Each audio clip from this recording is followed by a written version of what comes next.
Hello everyone, welcome back to our channel. I am Abhishek और आज हम करने वाले हैं अपने पॉलिटिकल साइंस की बुक 2 जो कि है politics in India since independence का chapter number 3, the politics and the plan development.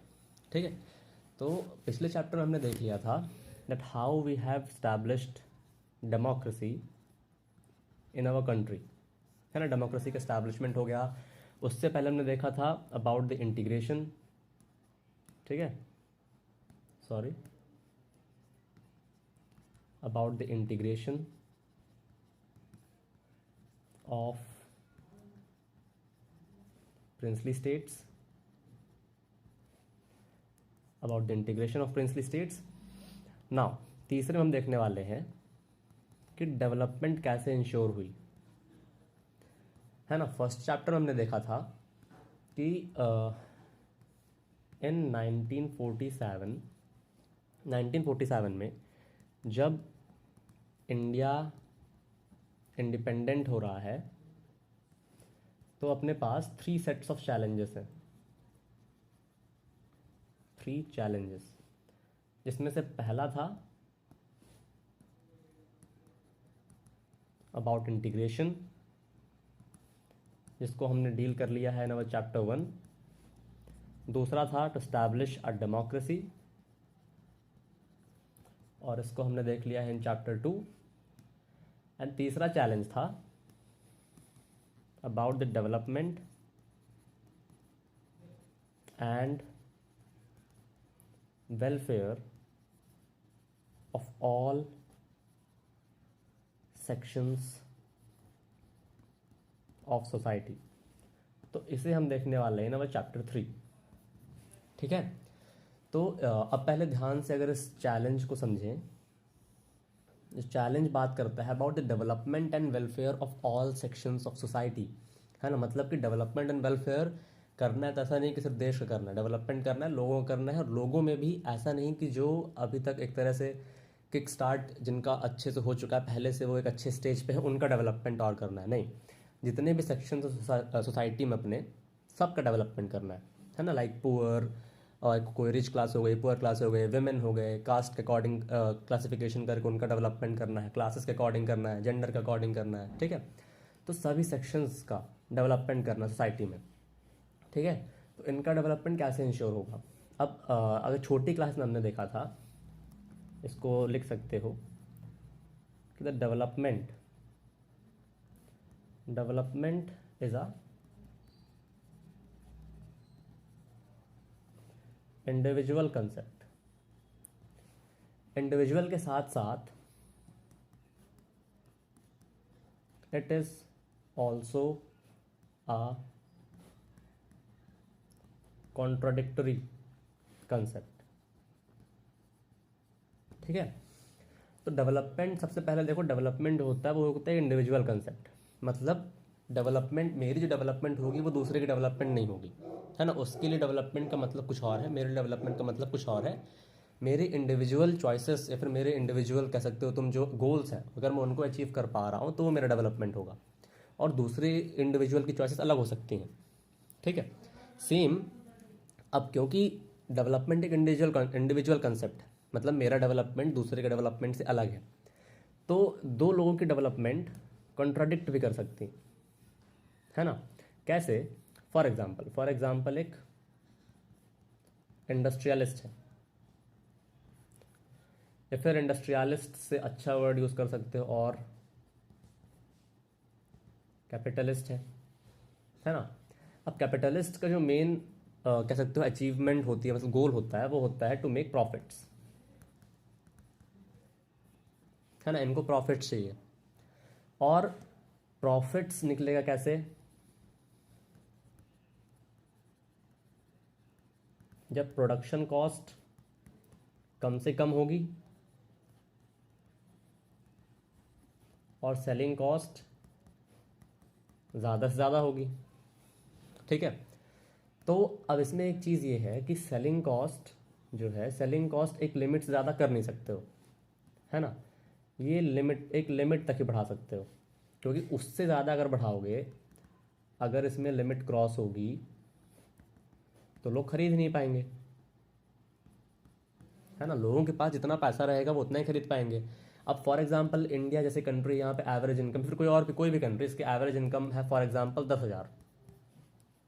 अब तुम्हारा जो प्रोडक्शन है, तुम्हारा जो प्रोडक्ट है, तुमने उसका प्राइस रखा है 12,000, तो लोग खरीदेंगे ही नहीं।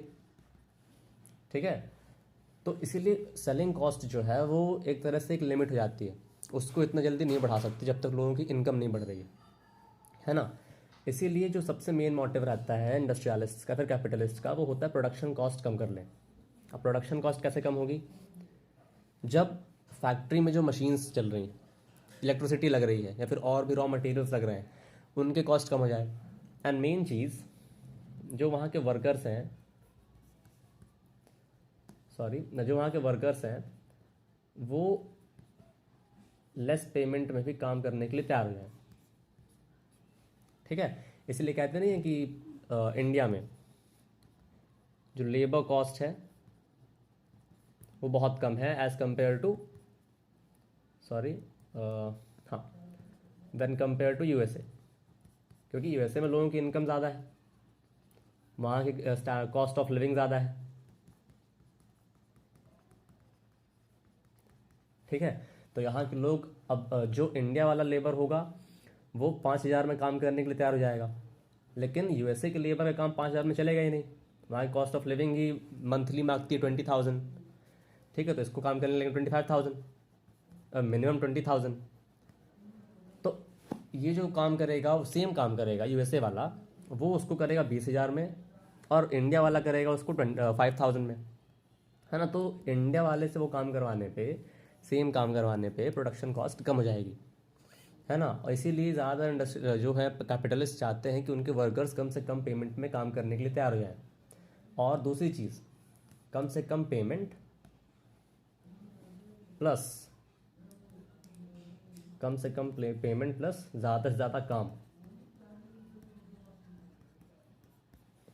बट अब ये चीज़ वर्कर्स का डेवलपमेंट करेगी क्या?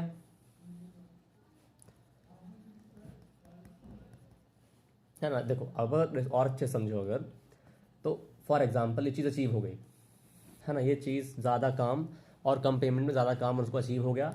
उसका जो कह सकते हो कॉस्ट ऑफ प्रोडक्शन है, कॉस्ट ऑफ प्रोडक्शन वो बहुत ज़्यादा गिर गया और उसका प्रॉफिट बहुत ज़्यादा बढ़ गया। ठीक है, तो यहाँ पे ओवरऑल अगर सिनेरियो देखो तो यहाँ पे हुआ है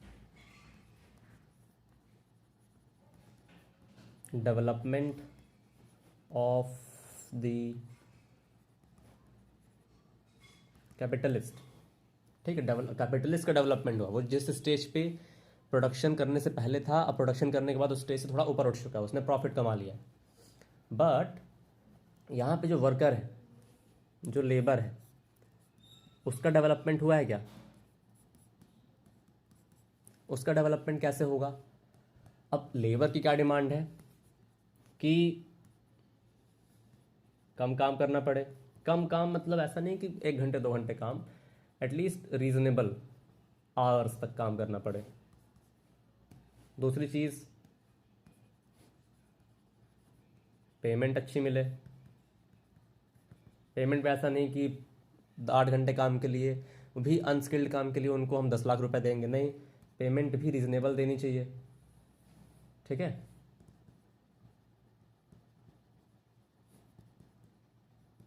बट बहुत बार होता है क्या है, कैपिटलिस्ट क्लास अपने प्रॉफिट इंटेंशन के कारण इनसे ज़्यादा काम लेकर और उनको पेमेंट कम देती है, जो कि हमने देखा कि कैपिटलिस्ट को क्या चाहिए, लो पेमेंट मोर वर्क, वर्कर को क्या चाहिए, कम काम में ज़्यादा पैसा। तो दोनों के जो कंसेप्ट डेवलपमेंट के, वो कॉन्ट्राडिक्ट कर रहे हैं एक दूसरे को।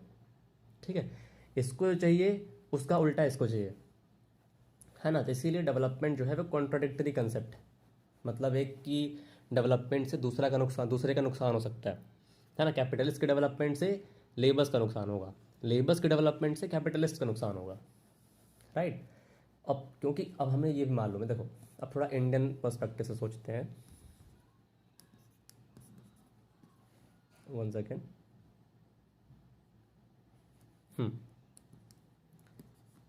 तो India is a very 1 second, हाँ, India is a very diverse country, ये बात हमें पता है। Diverse country in which terms, तो अपने यहाँ जो डाइवर्सिटी है उसको अगर उसके टर्म्स देखें, किस टर्म्स में डाइवर्सिटी की बात हो रही है, तो अपने यहाँ सोशल डाइवर्सिटी है, अपने यहाँ कल्चरल डाइवर्सिटी भी है, अपने यहाँ चलो जेंडर डाइवर्सिटी तो हर जगह होती है, सोशल डाइवर्सिटी हो गई, कल्चरल डाइवर्सिटी हो गई, है ना, रिलीजियस डाइवर्सिटी हो गई,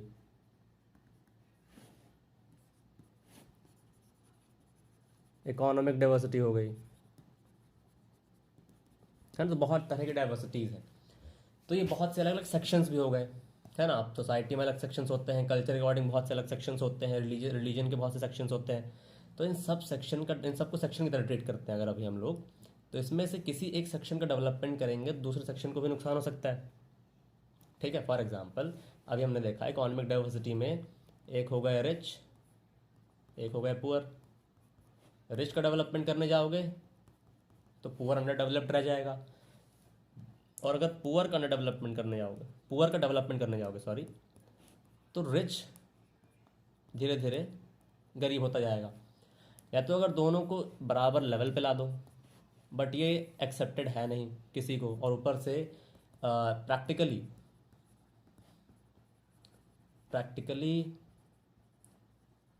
इक्वालिटी लाना in all terms is not possible, खासकर इकोनॉमिकली,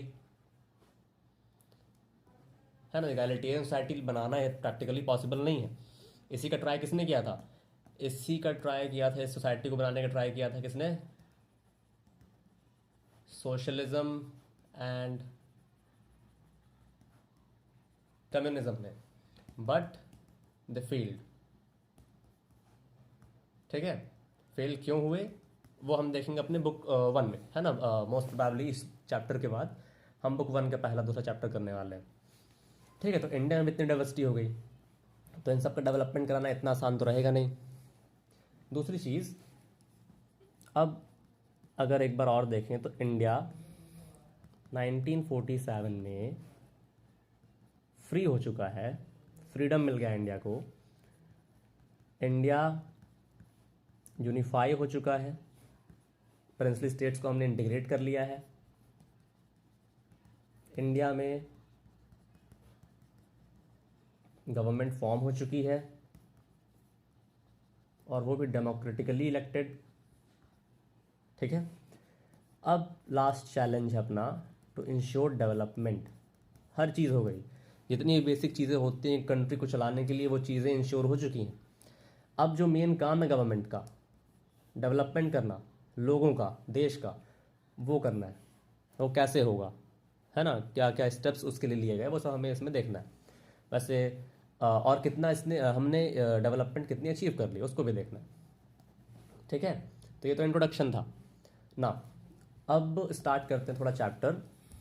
तो सबसे पहले बुक में हमारे केस स्टडी दी गई है अबाउट उड़ीसा, ठीक है।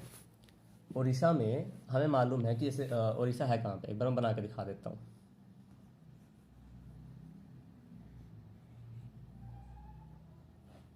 वन सेकेंड,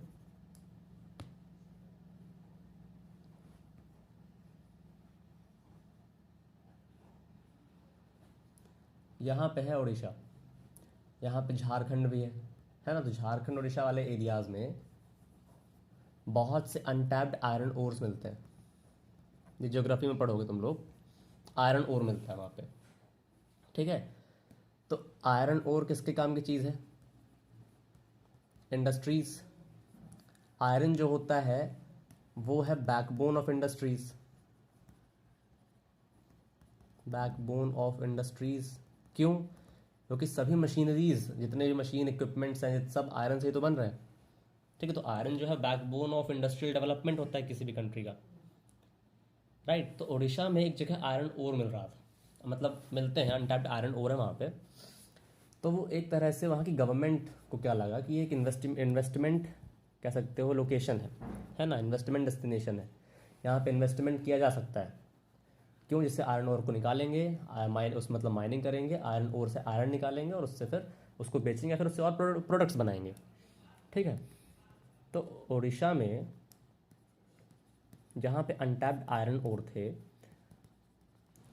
उसको एक इन्वेस्टमेंट डेस्टिनेशन बनाकर वहाँ की गवर्नमेंट ने एक कंपनी से, है ना, या फिर कह दो और बहुत सी कंपनी से एक, सॉरी, हाँ, एक मेमोरेंडम ऑफ अंडरस्टैंडिंग साइन कर लिया।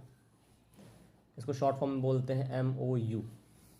ठीक है, मेमोरेंडम ऑफ अंडरस्टैंडिंग साइन कर लिया कि जितने भी डोमेस्टिक और इंटरनेशनल स्टील मेकर्स हैं वो आके यहाँ से कह सकते हो यहाँ इन्वेस्ट कर सकते हैं। ठीक है। अब यहाँ पे देखते हैं, अब इन्वेस्टमेंट हुआ, इन्वेस्टमेंट से कहीं पैसा लगा तो वहाँ के लोगों का डेवलपमेंट होता है। तो यहाँ पे डेवलपमेंट जैसा क्या क्या हुआ और किस सेक्शन का वो भी देख लेते हैं। ठीक है। तो अब यहाँ पे इन्वेस्टमेंट के पीछे, इन्वेस्टमेंट करवाने के पीछे स्टेट का क्या फ़ायदा हुआ? स्टेट गवर्नमेंट का ये फ़ायदा हुआ कि उन्हें कैपिटल मिल गया, प्लस वहाँ पे इन्वेस्टमेंट होगी, वहाँ काम लगेगा, तो वहाँ के लोगों को एम्प्लॉयमेंट मिलेगा।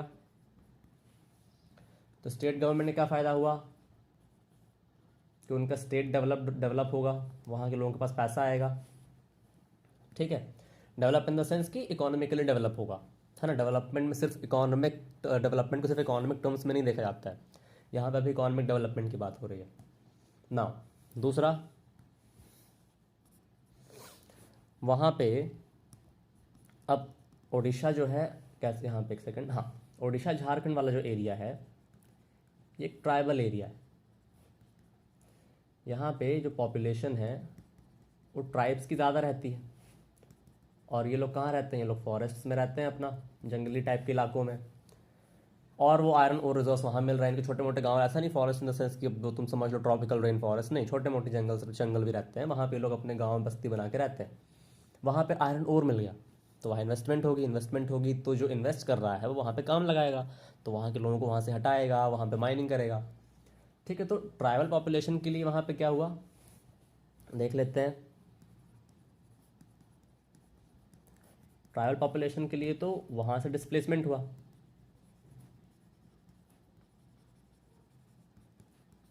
ठीक है। नेक्स्ट, अब अगर एनवायरनमेंट के नज़रिए से देखो तो कहीं किसी अच्छे जंगल वाले एरिया में, सीधे शांत एरिया में जहाँ पे बहुत से पेड़ पौधे लगे हुए हैं, वहाँ पे अब उस एरिया क्लियर किया जाएगा, वहाँ मशीनरीज चलेंगी, है ना, माइनिंग होगी, तो वहाँ पे पॉल्यूशन होगा।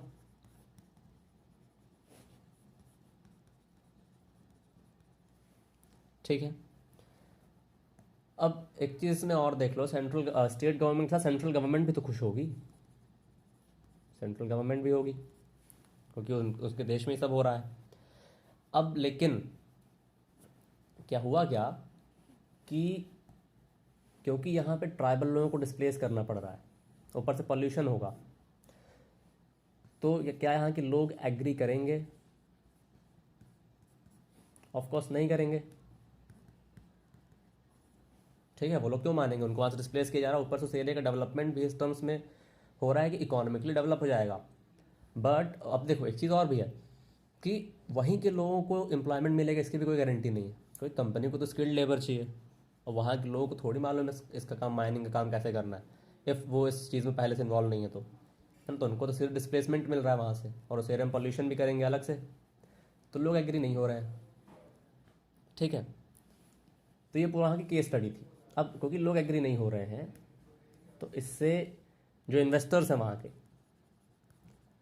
तो सेंट्रल गवर्नमेंट को तो ये लगेगा ना कि अगर लोग एग्री नहीं करेंगे और ये इन्वेस्टमेंट जो आ रही है वो नहीं हुई, तो ये एक बैड इमेज बनेगी इंडिया की, कि इंडिया में इन्वेस्ट करने लायक जगह नहीं है, इन्वेस्ट करने नहीं दिया जाता है। तो ये सब प्रॉब्लम्स वहाँ पे हुई थी।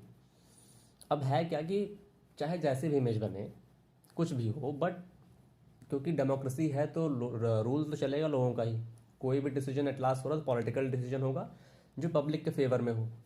जब पब्लिक नहीं चाह रही है तो चाहे कैसी भी इमेज बने कोई कुछ नहीं कर सकता है ना। अब इसका पहला टॉपिक अगर हम देखें केस स्टडी से हटके, तो वो है अबाउट द पॉलिटिकल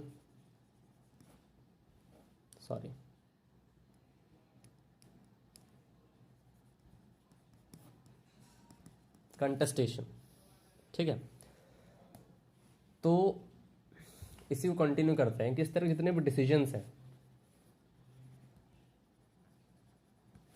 जितने भी डिसीजंस रहते हैं इस तरह के, इसमें इसमें बहुत से सोशल ग्रुप्स का इंटरेस्ट रहता है। इंटरेस्ट ऑफ,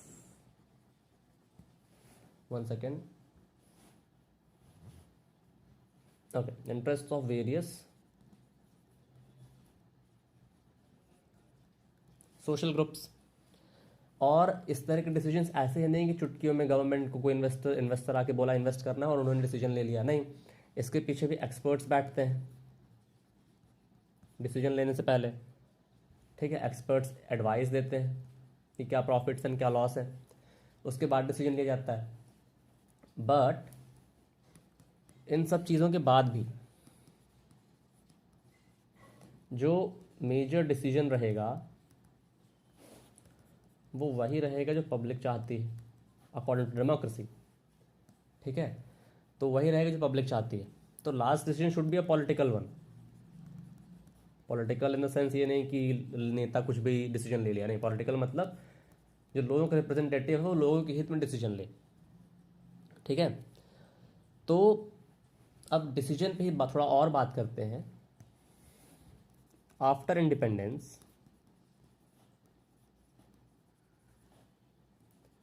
इंडिपेंडेंस के बाद क्या था कि इंडिया जैसी कंट्री में जहाँ डेवलपमेंट करवाना है तो उसके लिए कुछ ना कुछ डिसीजंस तो लेने पड़ेंगे स्टार्टिंग में, क्योंकि डेवलपमेंट तो होनी। डेवलपमेंट होगी तो किसी न किसी एक ग्रुप को इनिशियली हो सकता है कि किसी तरह के लॉस या फिर ड्रॉबैक्स फेस करने पड़े, तो इनिशियली कुछ डिसीजंस तो लेने पड़ेंगे। Okay, lots of decisions. अब ये डिसीजन लेगा कौन? अब इन डिसीजन में कुछ चीज़ें और इंश्योर होनी चाहिए कि डिसीजन, पहले देखो डिसीजन लेना इसलिए है बहुत सारे, क्योंकि पहले तो हो गया इकोनॉमिक ग्रोथ करवानी कंट्री की। दूसरा हो गया कि लोगों को social and economic justice provide करना है। ठीक है, इसलिए कुछ डिसीजंस तो लेने पड़ेंगे इनिशियली, भले कुछ लोगों के इंटरेस्ट हार्म हो रहे हो। अब एक चीज़ ये भी क्लियर थी कि सब डिसीजंस जो हैं ये लेगा कौन, क्योंकि डेवलपमेंट, देखो डेवलपमेंट से मतलब क्या है, डेवलपमेंट से क्या समझते हैं लोग। डेवलपमेंट, चलो इसको आगे देखते हैं, यहाँ मत देखो। ठीक है, आगे देखते हैं इसको फ्लो में। ओके, तो डिसीजन में गवर्नमेंट का रोल कितना रहेगा, क्या रहेगा कि नहीं रहेगा। एंड इफ, देखो तो क्या गवर्नमेंट का रोल रहेगा या नहीं रहेगा। एंड इफ यस, इफ रहेगा तो किस एक्सटेंट तक रहेगा। ठीक है, तो ये सब प्रॉब्लम्स बहुत सी फेस हो रही हैं, मतलब ये सब बहुत से कह सकते हो कि आइडियाज़ चल रहे थे लोगों के मन में कि क्या चीज़ें कैसे हम फ्रेम करेंगे। ठीक है, तो अब कुछ देखते हैं आइडियाज़ ऑफ डेवलपमेंट कैसे थे इनिशियली, अपने आइडियाज़ ऑफ डेवलपमेंट क्या थे, कैसे थे।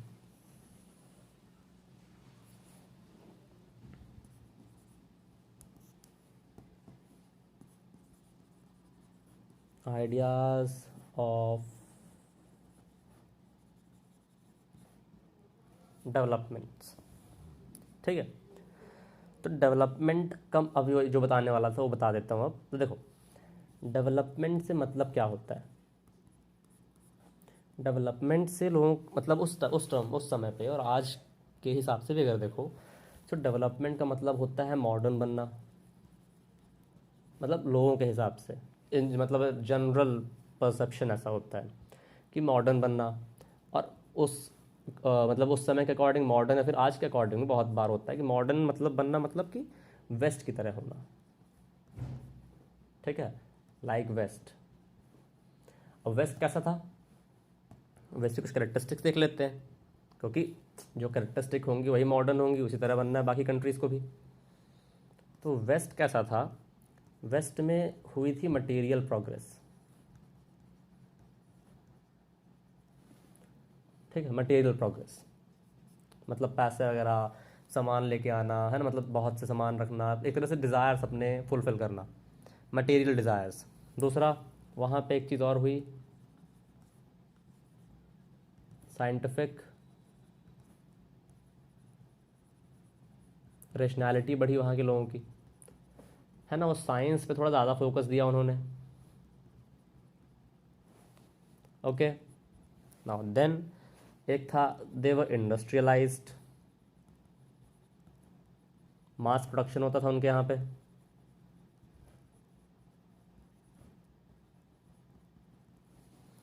एंड एक था वहाँ की आइडियाज़, वहाँ आइडियाज़ चलते थे जो थे कैपिटलिज्म एंड लिबरलिज्म, ठीक है ना। तो इन शॉर्ट, डेवलपमेंट का मतलब है ये सब अचीव करना, है ना, और ये किसके लिए, अंडर डेवलप्ड कंट्रीज़ के लिए डेवलपमेंट का मतलब है कि सब अचीव करना है हमें। देन अब जब इंडिया आज़ाद हो रहा है, तो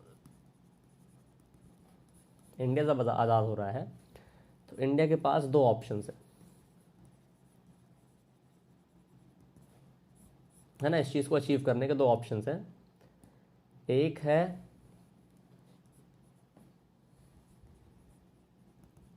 कैपिटलिज्म मॉडल, है ना, डेवलपमेंट, मेजर डेवलपमेंट का मतलब होगा इकोनॉमिक डेवलपमेंट, क्योंकि पैसा रहेगा तो हर चीज़ अपने आप आ जाती है, ठीक है, और इंटर रिलेटेड भी है, बट मेनली है इकोनॉमिक डेवलपमेंट।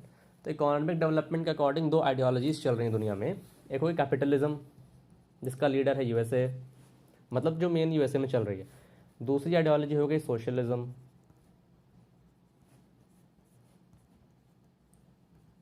जिसका लीडर है यूएसएसआर। तो इंडिया के पास दो ऑप्शंस हैं, दो मॉडल्स कह सकते हो, है ना, दोनों मॉडल्स थे इकोनॉमिक डेवलपमेंट के।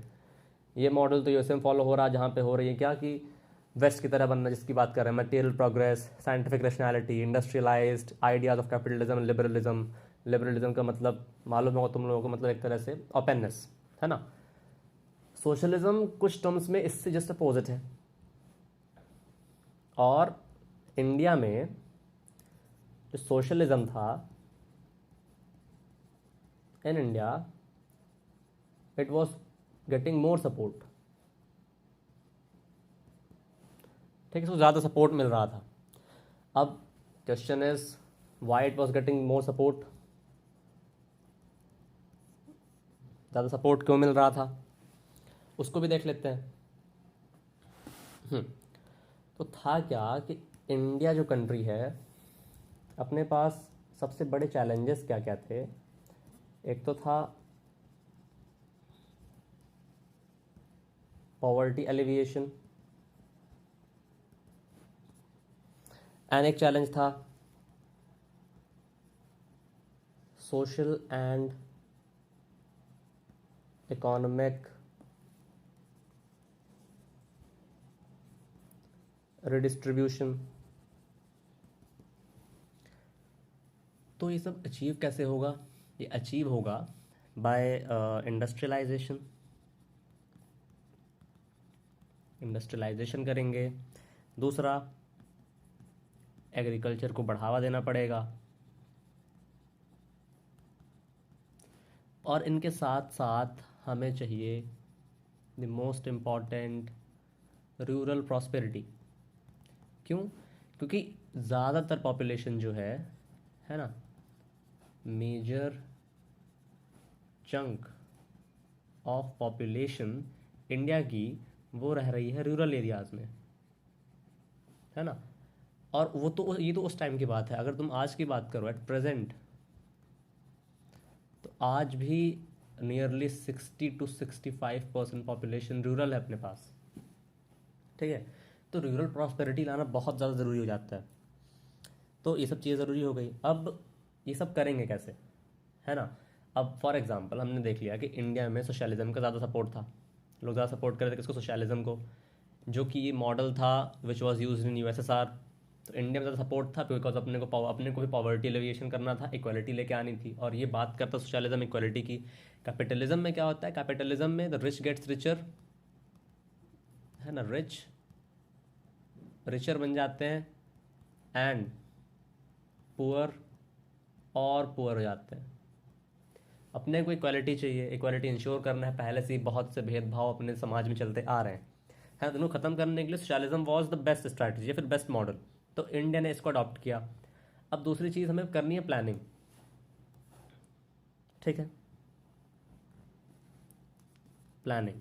अब प्लानिंग क्यों हुई, कैसे हुई, ये सब देख लेते हैं।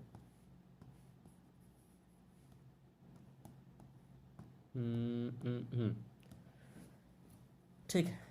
तो प्लानिंग के लिए भी एक, अगर देखो तो एक कंसेंसस बैठा गया था, मतलब लोगों के मन में एक कंसेंसस था, मतलब एक तरह से एग्रीड थे कि गवर्नमेंट का रोल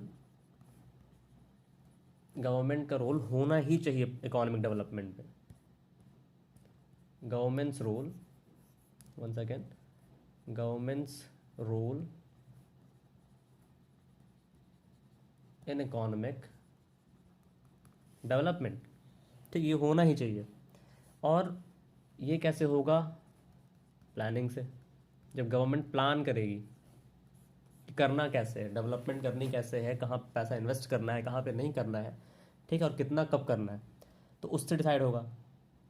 और इसके लिए सपोर्ट, अब देखो प्लानिंग जो थी ना, प्लानिंग के बारे में थोड़ा और कुछ जानो अगर, तो प्लानिंग के लिए सपोर्ट बढ़ता है लोगों का इन 1940s and 50s। 1940s and 1950s, इस टाइम पे सपोर्ट बढ़ता है। क्यों बढ़ता है, क्योंकि 1930s में हमें मालूम है, इफ नहीं मालूम तो बता देता हूँ, वर्ल्ड में इकोनॉमिक डिप्रेशन आ चुका है। 1920s 1930s 30 में भी आता है। देन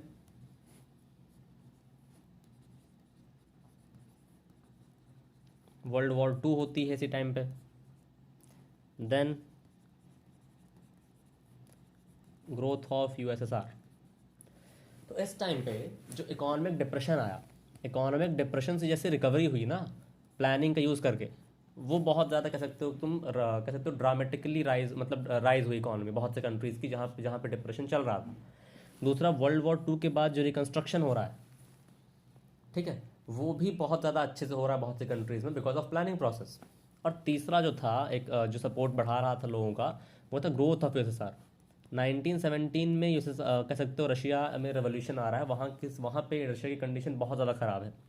देन आगे भी ख़राब चली, बहुत सारे पीरियड्स आए, रेन ऑफ टेरर वगैरह आए, कलेक्टिवाइजेशन ऑफ एग्रीकल्चर करवाया गया, कैसे भी करके इकोनॉमी जिससे बढ़ी।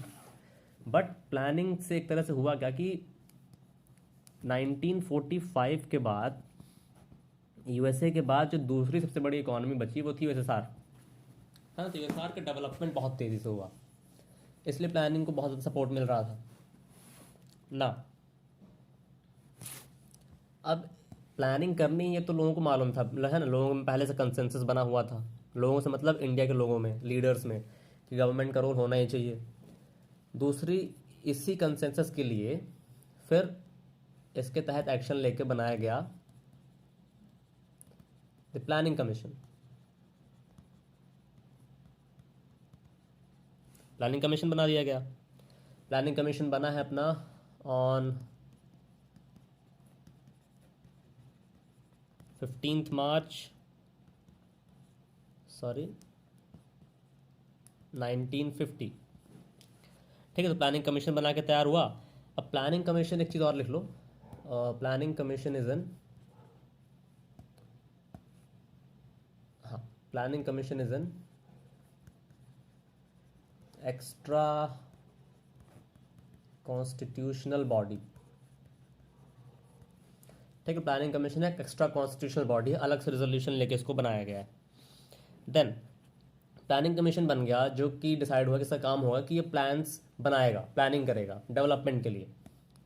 अब एक चीज़ में और देख लो, जो हमने देखा कंसेंसस था कि गवर्नमेंट का रोल होना चाहिए इकोनॉमी में, लेकिन कितना होना चाहिए वो नहीं पता, इसलिए प्लानिंग करनी पड़ेगी, प्लानिंग के लिए सपोर्ट भी था, इसलिए प्लानिंग कमीशन बनाया गया। बट अब क्या है, एक चीज़ में और पॉइंट ये है कि जो प्लानिंग कमीशन बनाया गया है,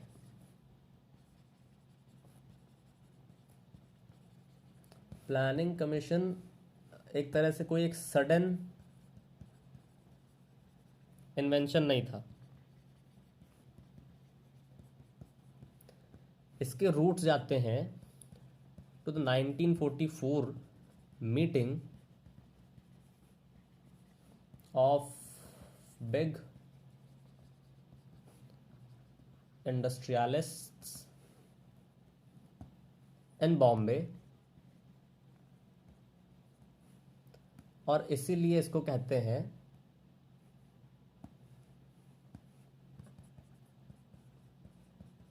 the Bombay plan.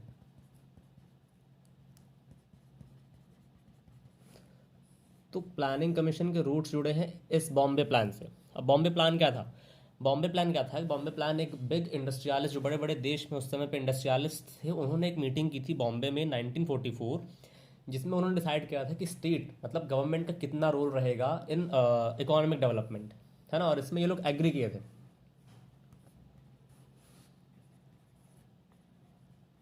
Agree that government should play a major play a major role in the economic development. ठीक है, तो बॉम्बे प्लान में इसको एग्री किया गया। तो प्लानिंग कमीशन ऐसे फॉर्म हो रहा है। अब प्लानिंग कमीशन के बारे में थोड़ा और इन्फॉर्मेशन लिख लो। तो प्लानिंग कमीशन का जो चेयरपर्सन होता है वो होता है पीएम। ठीक है। दूसरी चीज़, 1 सेकेंड, हाँ, तो प्लानिंग कमीशन एक तरह सेंट्रल मशीनरी है, ये भी लिख लो। सेंट्रल मशीनरी, सेंट्रल गवर्नमेंट की मशीनरी है, जो कि इंडिया का डेवलपमेंट का पाथ इंश्योर करेगा। इसके बारे में कुछ और भी चीज़ें हैं, वो हम आगे देखते हैं, अभी उतना इंपॉर्टेंट है नहीं। ठीक है। सो अब प्लानिंग कमीशन बन गया। प्लानिंग कमीशन, एक चीज़ और चाहो तो लिख लो, अभी वहाँ पे मैंने लिखा है एक्स्ट्रा कॉन्स्टिट्यूशनल बॉडी है। It is a non constitutional and non, 1 second, statutory body. ठीक है। तो planning commission non constitutional, non statutory था, मतलब कि गवर्नमेंट रेजोल्यूशन से बनाया गया था, पार्लियामेंट ने नहीं बनाया था इसको। तो अब प्लानिंग कमीशन भी बन गया है। प्लानिंग कमीशन बन गया है, हर चीज़ हो चुकी है, सब लोगों ने डिसाइड कर लिया कि प्लान होगा, गवर्नमेंट एक मेजर रोल रहेगा गवर्नमेंट का इकोनॉमिक डेवलपमेंट में। उसमें गवर्नमेंट प्लानिंग करेगी कैसे इन्वेस्ट करना है, कहाँ इन्वेस्ट करना है, और खुद भी इन्वेस्ट करेगी। अब what were the early initiatives, sorry, हाँ, दी अर्ली इनिशिएटिव्स। ठीक है। तो अर्ली इनिशिएटिव्स क्या लिए गए? तो प्लान तो बनाना है, बट प्लान कैसा रहेगा, प्लान कब तक के लिए बनाना है, कितना बनाना है, वो सब अगर देखो तो इंडिया ने अडॉप्ट किया the model of 5 year plans. 5 year plans मतलब कि 5 सालों के लिए प्लान बनाया जाएगा। ईयर से लिख दो। प्लान बनाया जाएगा कि उसमें कैसे क्या हम लोग को खर्चा करना है, कहाँ इन्वेस्टमेंट करनी है, कहाँ पे क्या डेवलपमेंट करना है ना। तो इसमें होता ये था, इसमें डिसाइड होता था दी इन्वेस्टमेंट्स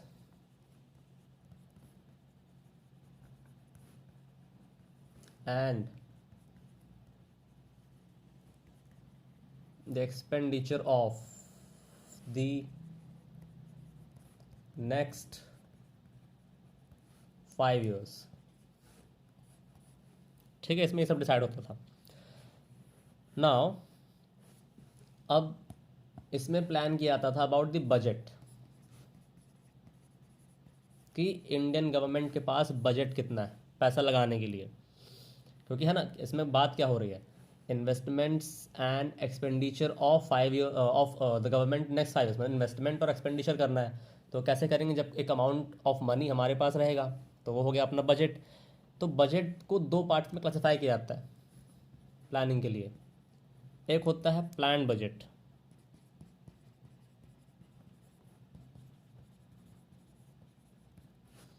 और एक होता है non plan budget. Plan budget कर लो इसको। एक होता है non plan budget. Plan budget वो होता है जो प्लानिंग में इंक्लूड रहता है ना, जिसके बारे में हर चीज़ पहले से कह सकते हो फिक्स्ड रहती है, कि हमें इनको इसको इन्वेस्ट कहाँ करना है और इसका एक्सपेंडिचर कहाँ होगा, ये खर्च कहाँ करना है। ठीक है। और जो नॉन प्लान बजट होता है वो जनरली होता है अबाउट द डेली यूसेज, है ना, नॉर्मल यूसेज के लिए, ऑफ मिनिस्टर्स, पार्लियामेंट के जो खर्चा हो गया, है ना। जो नॉन प्लान मतलब इसको उतना बड़ा कोई रोल है नहीं इसका डेवलपमेंट में, है ना, तो डेली यूसेज लिख लो चाहो तो। ये होता है नॉन प्लान बजट। अब 5 year प्लान से हेल्प ये मिली कि it permits the long term intervention of the government in the economy.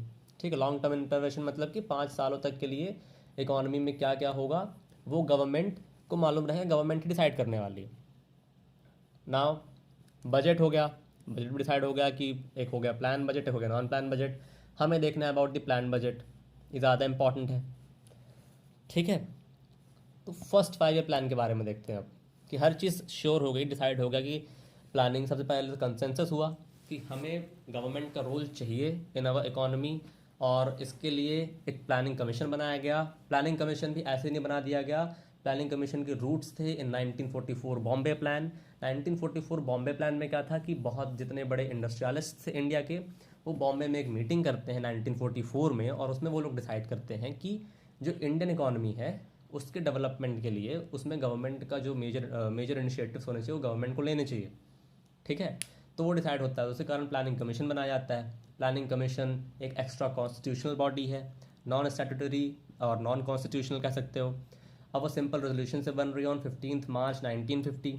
अब वो प्लान बनाएगी इंडिया के इकोनॉमिक डेवलपमेंट के लिए। अब प्लान बनाने के लिए जो पॉलिसी अडॉप्ट की गई वो थी 5 year प्लान्स, 5 सालों के लिए प्लान्स बनाए जाएंगे कि उन 5 सालों में इन्वेस्टमेंट्स कहाँ करनी है एंड एक्सपेंडिचर कहाँ करना है। अब प्लान जो जिस बजट के लोग प्लान कर रहे हैं कि इन्वेस्टमेंट एंड एक्सपेंडिचर, उसके भी 2 टुकड़े होते हैं, एक हो गया प्लान बजट, एक हो गया नॉन प्लान बजट।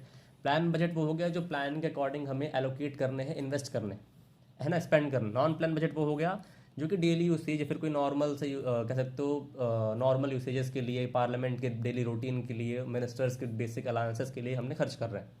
ठीक है, वो हो गया नॉन प्लान बजट। तो इतना सब कुछ हमने देख लिया अभी तक।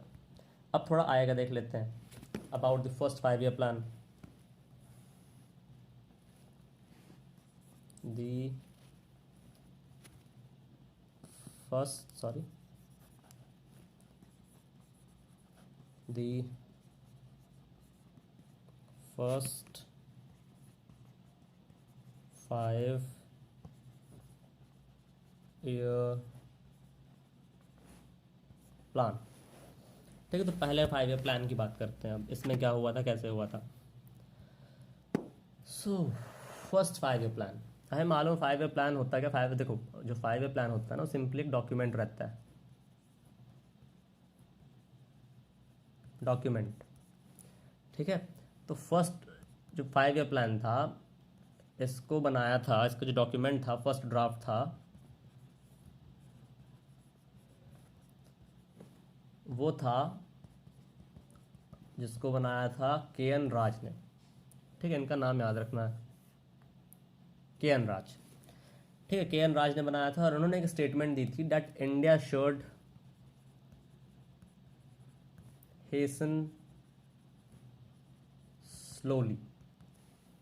नहीं तो देखो, हेसन स्लोली का मतलब ये था कि इंडिया को, जैसे ये ग्राफ हो गया इकोनॉमी का किसी का भी, तो कि इंडिया को धीरे धीरे आगे बढ़ना है, इंडिया को ऐसा नहीं होना है। क्योंकि होता है क्या है ना कि अब अभी अभी कंट्री आज़ाद हुई है, अभी अभी इसका इंटीग्रेशन हुआ है, ठीक है, ये कंट्री हो गई अपनी, अभी अभी इसका इंटीग्रेशन हुआ है। अब अगर हम इसमें कह सकते हो कि तुरंत डेवलपमेंट लेके आएंगे, एकदम इंस्टेंट डेवलपमेंट करेंगे, तो पॉसिबल है नहीं कि सबका इंस्टेंट डेवलपमेंट हो जाए। इंस्टेंट डेवलपमेंट उनका होगा जो पहले से वेल ऑफ सेक्शंस हैं, उनके लिए कुछ ऐसी पॉलिसीज लेकर आ सकते हो कि उनको बेनिफिट कर दे, क्योंकि उनके लिए हमें अलग से कैपिटल इन्वेस्ट नहीं करना है, वो अपनी बेसिक नीड्स खुद उठा सकते हैं। तो उनके लिए सीधा डेवलपमेंट के चांसेस दे तो डेवलप हो जाएंगे। बट इससे हो क्या, डेवलपमेंट तो हो जाएगी, इकोनॉमी डेवलप होगी, बट उससे हो सकता है कि इंडिया जो है वो टूट जाए, इंडिया की यूनिटी खतरे में आ जाए, क्योंकि बाकी लोग डेवलपमेंट होगा नहीं। Development is a contradictory concept, हमें मालूम है। तो इसीलिए उन्होंने स्टेटमेंट दी that India should hasten slowly, हमें आगे बढ़ना है, जल्दी आगे बढ़ना है, लेकिन आराम से, जल्दबाजी नहीं करनी है, ठीक है। और ये कह सकते हो तो फर्स्ट ड्राफ्ट जो आया था, इसकी डेट लिख देता हूँ मैं, ये आया था ऑन सॉरी ये आया था दिसंबर 1951, है ना। तो दिसंबर 1951 में इसको फर्स्ट ड्राफ्ट इसका लॉन्च हुआ था, रिलीज़ हुआ था। और हमें मालूम है कि अपनी फर्स्ट गवर्नमेंट, या फिर कह सकते हो फर्स्ट जनरल इलेक्शंस हुए हैं 1952 में, सॉरी हाँ 1952 में हमारी गवर्नमेंट बन के भी तैयार है। तो अब फर्स्ट 5 ईयर प्लान को इम्प्लीमेंट करने की वो आ गई है, टाइम आ गया, ठीक है। तो अब इसको इम्प्लीमेंट कैसे किया जाएगा, ऐसे क्या कंसिक्वेंस होते हैं वो देख लेते हैं। अब फर्स्ट 5 ईयर का जो मेजर ऑब्जेक्टिव था, इसका जो एम था फर्स्ट 5 ईयर का, वो था कि कंट्री की जो इकॉनमी है, जो पुअर इकॉनमी, इसको पॉवर्टी से बाहर लाना है, आउट ऑफ पॉवर्टी करना है इसको। और इसके लिए इन्होंने मेजर फोकस था, इनका मेजर फोकस इन्होंने रखा, मेजर फोकस था on agrarian sector.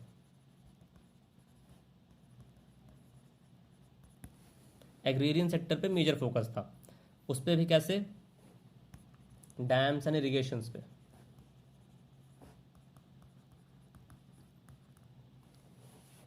Dams and one second irrigation. अब पहला क्वेश्चन ये आ सकता है कि उन्होंने सिर्फ एग्रेरियन सेक्टर पे ही पहला फोकस क्यों रखा अपना। अब इसका आंसर ये है सिंपली कि इंडिया जो है वो एक एग्रेरियन इकोनॉमी,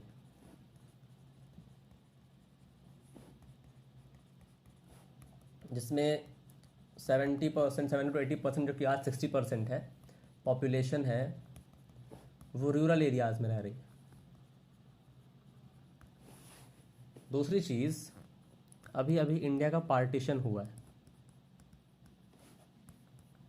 तो पार्टीशन होने से पॉपुलेशन तो गई है, साथ में लैंड एरिया भी गया है। उस लैंड एरिया में हमारे पास जो सॉइल थी ना, उस सॉइल में कॉटन प्रोडक्शन अच्छा होता था। दूसरी चीज़, वो उस सॉइल में इरिगेशन की फैसिलिटीज अच्छी थी।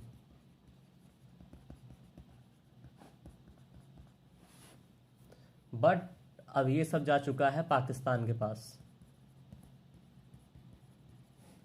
तो अब इसका प्रॉफिट इंडिया को नहीं मिलेगा। तो इंडिया को इसीलिए देयरफॉर इंडिया में एग्रीकल्चरल सेक्टर कह सकते हो तुम, was hardest hit due to partition. ठीक है, तो इसीलिए पहला इसको लाया गया जिसमें बात की गई एग्रेरियन सेक्टर के डेवलपमेंट के लिए, है ना। कि क्योंकि पहला तो हो गया इंडिया जो है उसकी इकोनॉमी है एग्रीकल्चर एग्रेरियन इकोनॉमी, ऊपर से वो भी मानसून पे डिपेंडेंट है जो है वो भी, तो इरिगेशन के लिए फैसिलिटीज़ हमें प्रोवाइड करनी पड़ेगी। दूसरा, जो ज़्यादातर इरीगेटेड लैंड था अपने पास और एक अच्छी खासी सॉइल का एरिया था वो पाकिस्तान के पास जा चुका है, तो एग्रीकल्चरल सेक्टर हिट हो चुका है पहले से ही। तो इसीलिए पहला फोकस रखा गया on agrarian sector, agriculture sector, इसमें डैम्स और इरीगेशन की बात कही गई। अब इसको इम्प्लीमेंट कैसे किया गया, हुआ कि नहीं हुआ। अब इम्प्लीमेंट हुआ, बहुत से इसमें डैम्स बनाए गए, लेकिन इसमें कुछ प्रॉब्लम्स भी फेस करनी पड़ी। ठीक है, प्रॉब्लम्स भी लिख लो।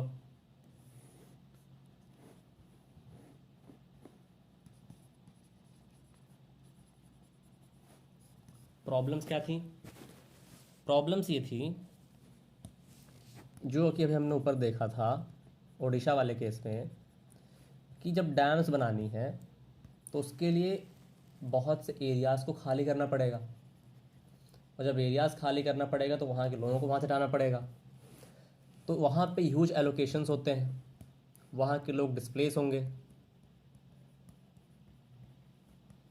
है, लार्ज स्केल डिस्प्लेसमेंट होगी। अब तो वही हुआ, एक सेक्शन के डेवलपमेंट के लिए दूसरे सेक्शन को अपना कह सकते हो कि इंटरेस्ट्स के अपोज में काम करना पड़ेगा।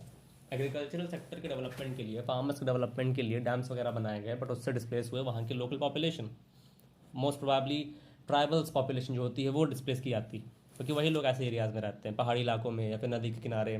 ठीक है, और दूसरी प्रॉब्लम थी लैंड डिस्ट्रीब्यूशन।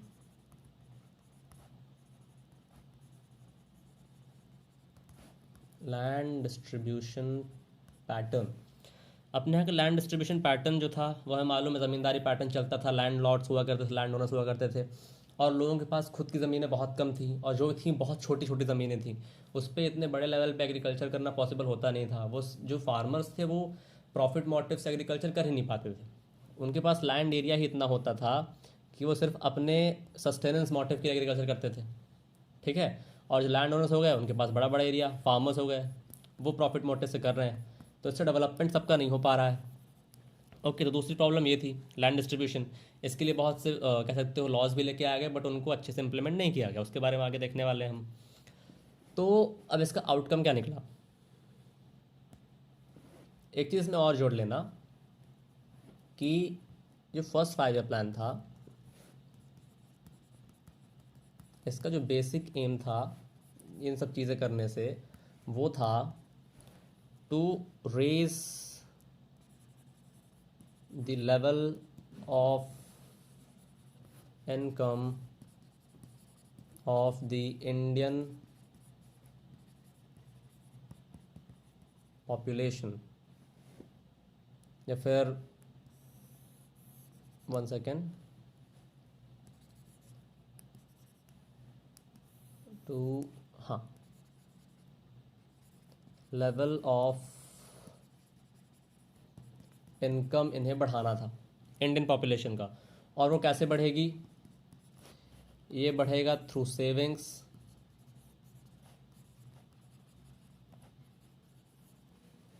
जब सेविंग्स बढ़ेंगी तो आउटकम ये हुआ, क्योंकि बहुत से हमें देखा चैलेंजेस भी थे। अगर बात करो आउटकम की,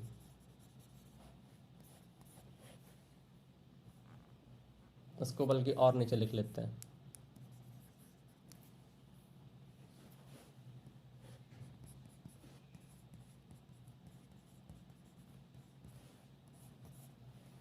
आउटकम ये रहता है कि सेविंग्स तो बढ़ रही हैं लोगों की, बट उतनी नहीं बढ़ रही जितनी एक्सपेक्टेड थी, नॉट एज एक्सपेक्टेड, उतनी सेविंग्स नहीं बढ़ रही हैं। दूसरा, 1960s और 1970s के टाइम पे ये जो बढ़ी हुई सेविंग्स हैं ये भी गिर गई, एग्जॉस्ट हो गई। ठीक है, तो फर्स्ट 5 ईयर प्लान जो था उतना ज़्यादा कुछ हेल्प कर नहीं पाया, इकोनॉमी को, मतलब क्योंकि लोगों की उम्मीद थी कि फर्स्ट फाइव प्लान आ रहा है, अब खुद की गवर्नमेंट रूल लेके आ रही है तो जल्दी से इकोनॉमिक डेवलपमेंट होगा इंडिया का। बट जिस तरह की एक्सपेक्टेशन थी उसके अकॉर्डिंग डेवलपमेंट नहीं हुआ अभी तक। अब क्या होगा, फर्स्ट हमें पता है 5 ईयर प्लान है, तो क्योंकि ये स्टार्ट हुआ था कहाँ गया 1951 में, तो ये चलेगा टिल 1956 दिसंबर। और 1956 में, इन 1956 अपने पास आएगा सेकेंड 5 ईयर प्लान। और सेकेंड 5 ईयर प्लान के बारे में हम अगली क्लास में देखने वाले हैं। ठीक है, तब तक के लिए इतने का रिवीजन कर लेना, हो सके तो ये जो मेरे नोट्स हैं इनको बना लेना, शॉर्ट नोट्स हैं, पढ़ने में काम आएंगे। ठीक है, टेक केयर।